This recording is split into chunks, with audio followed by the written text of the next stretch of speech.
Before we start, don't forget to like and write a comment. Let us reach 3,000 likes, and thanks for supporting the channel financially. And Ryu said to himself, it's easier to target dwarves with no combat abilities than elves who can manipulate elemental energy with their magic. While contemplating these thoughts, a dwarf shouted loudly, "Warriors from other realms, we humbly request your protection." Then the system message appeared. Time remaining to reach the destination, 04:59:59. Now they had to protect the guild for the next 5 hours from the horde of orcs. And Ryu said to himself, dealing with orcs should be a walk in the park. While some players were on edge, uncertain about where or when monsters might jump out, Seo Arin, Minjuri, and Ryu seemed remarkably composed. The rhythmic clattering of the carriages signaled the players to adjust their positions. With weapons in hand, they maintained a vigilant stance, and it didn't take long for them to encounter a band of orcs. And one player inquired, "Are these orcs? These guys, didn't we see them back in round 5? The players' faces relaxed as they recognized the orcs. While these creatures had been formidable opponents in round 5, they were no longer a significant threat. Most players had reached levels beyond 20, equipped with the skills to easily dispatch orcs. Then the players killed the orcs. It was very easy.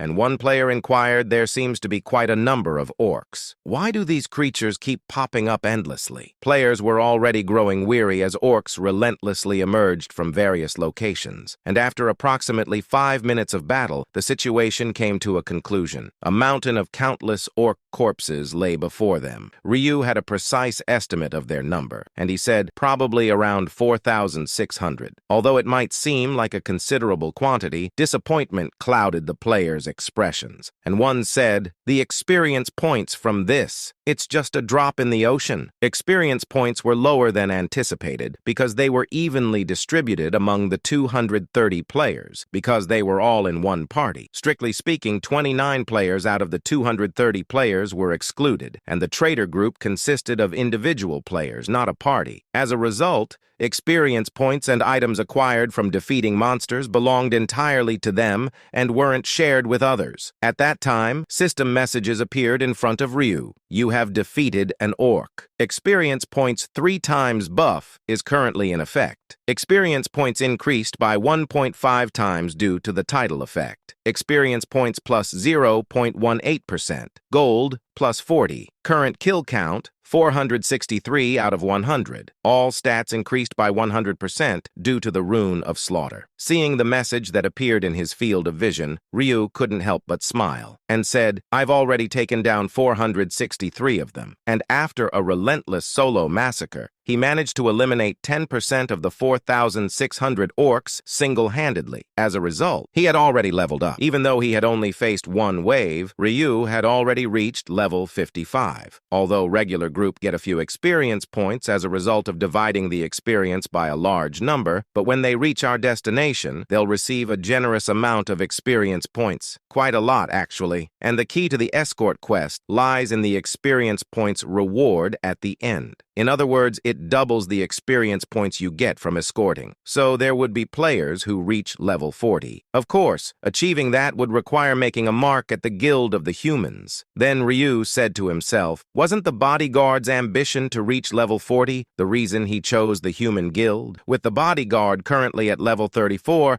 it should be well within reach. And Ryu added, anyway, at this rate, I'll easily surpass level 60. Ryu was confident because he had an experience points buff, a 3x bonus for a limited time in the 8th round, and a 1.5x bonus because of his title. Combined, it amounts to a 4.5x boost, leaving him no choice but to forge ahead of the others. And he said, besides, I'm not even in a party. And since he was in a traitor group where soloing was possible, the experience points and gold he obtained for the 463 orcs he caught this time came in full. And Ryu added, other traitors probably didn't catch as much as I did, and even if you catch a lot on your own, it wouldn't surpass 50, would it? Still, unless you're a fool, the traitors will calculate their profits and losses too. And unless they're fools, they would have realized that the experience points from soloing are plentiful, and it would be a shame to complete the quest early. Thinking of that, a dwarf shouted, let's set off again now. The carriage moved, but that was short-lived. as after only 10 minutes, the second wave began. One player said, "These crazy bastards, they're already showing up? We haven't even had a break." Players complained, but continued to slay orcs for experience points. However, some players couldn't help but lose their motivation, and the reason was different. Ryu's overwhelming skill. With every swing of his scythe, he cleaved through 4 at a time,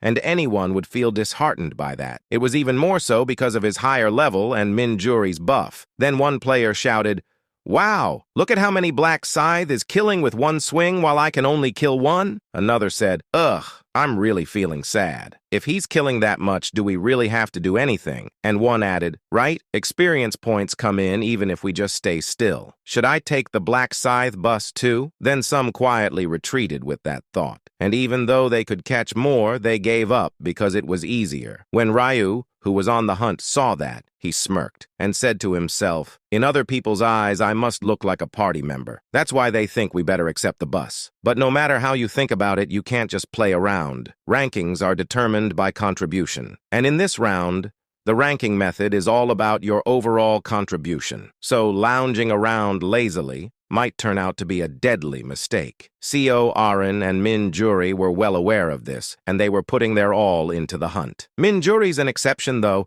She'll contribute enough without even breaking a sweat. And before the hunt began, Minjuri had taken the time to approach each player individually. Her motive was simple. She wanted to enhance her contributions by bestowing buffs. And she said to one player, "Hello, I'm a buffer. How about trying out one of my buffs?" He inquired. "Buff? What's that?" Minjuri played the role of a benevolent preacher, offering buffs to players without charge. To onlookers, it might have seemed like she was peddling something, but the response she received was nothing short of explosive. As the player shouted, "Wow, my stats just shot up by 60%. Another said, "Seriously? Is that really true? Can I have one too?" One inquired, "Where can I get it? This buff thing. I want one." She said, "Right here. Anyone who hasn't gotten a buff yet?" And it took her about 20 minutes to finally buff every player. And what's more, she'd even thrown in Swift, but with a duration of only 30 minutes, she had to keep reapplying it. Then Minjuri smiled and said,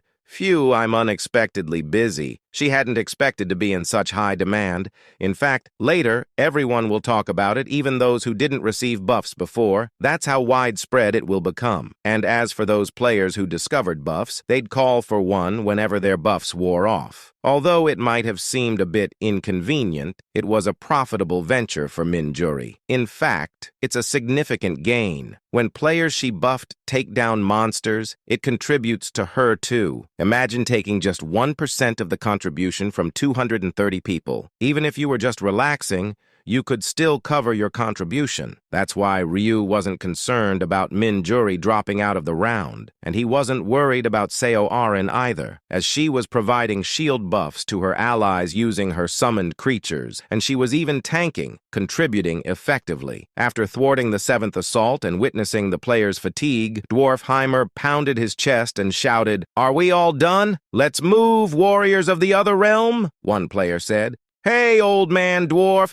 we could use a bit of a break," Dwarf Heimer said. "Is there time for that? If we don't move immediately, monsters will attack. If you want to rest, do it on the move." With that, players, irritated by Dwarf's urging, rose to their feet. Then Ryu said to himself, "He looks like he didn't notice it, but some of them really want to kill him." Even though they were the Guardian Party, it was hard not to be frustrated with the relentless pace. And if that's how they're thinking, what do you think the traitors are thinking right now? But for someone like Ryu, who kept hunting, it was all fine. And he said to himself, "My level is already at 59. Just one more level, and I'd finally attain Master Rank. Then, Master-grade normal equipment would appear in the store, and he could enhance all the unique materials he had bought in advance. And, what's more, he'll gain new skills and abilities, both of which were highly efficient, making him eagerly anticipate leveling up." Then Ryu asked himself, "But when will someone step into action?" Ryu wasn't referring to the traitor group. Someone from the regular group was bound to take the lead